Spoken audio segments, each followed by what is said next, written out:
But we've got news out of Columbus. The Blue Jackets have acquired defenseman Damon Severson from New Jersey in exchange for a third-round pick in the upcoming 2023 NHL draft. He was set to be an unrestricted free agent, but he signed an 8-year, $50 million contract before the trade, making it a good old-fashioned sign and trade, as we say in the biz. Here he is, being introduced earlier today.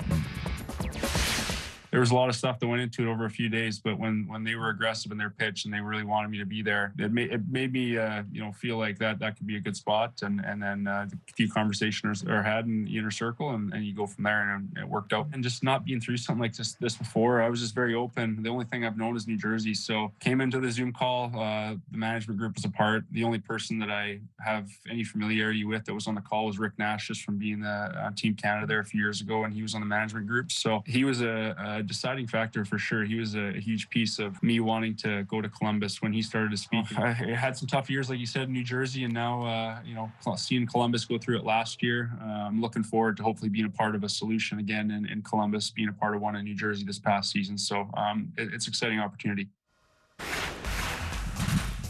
All right, so the sign and trade sends Severson to Columbus. Here's a look at what the D pairs could look like as it stands right now, following that 3-team deal we talked about earlier this week involving Ivan Proverov being dealt from Philly over to Columbus. EJ, what do you make of the addition for the Jackets of Severson? Well, I think that Severson will probably slide in with Provorov. I think over the years, Provorov has been somebody in Philly that when he's had somebody on his right side that's a really a good fit for him, he plays well. We've seen that in the past with different partners he's had. I think Severson could be a good fit for Provorov. I think Werenski as the top guy. I think he might end up with David Jiricek at some point. He was the 6th overall pick last year, and he's a big, strong, Czech-born defenseman. I think he fits in their group, and then they've got Goodbranson as a third pair guy, Blankenberg, Bean. They've got a number of guys. At the end of the day, they're going out to hire Mike Babcock. They're trying to be more competitive in a very, very tough conference.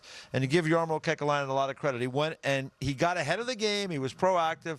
I know it's a lot of money for a defenseman, but that's what it is. He's an unrestricted free agent. If you want to sign him, there would have been a lot of suitors.